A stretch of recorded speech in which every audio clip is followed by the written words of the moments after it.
Dán a bhid a hocht cúntach na héirin. Cóide ola bar na tíre, an dún deire agus dún an áil, Eintrom ardmhach agus fearman na cháil, Tírón agus an cábh an fiú, as coine muinechan an ceann na sló. Tá cháchún de dhéag a gúil lain, Cil choinnig cil daras cil vantain, ó fáil ón bhí as iarmhí sa lár.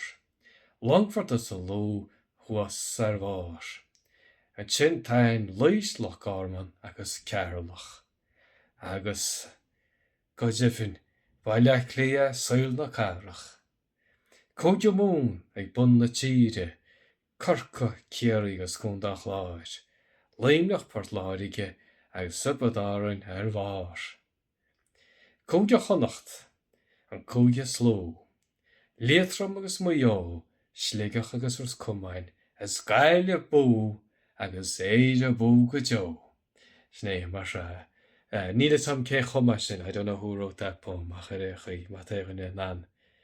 You can leave in the comments and I'll credit who wrote it. Sné mar se, slán go fóil.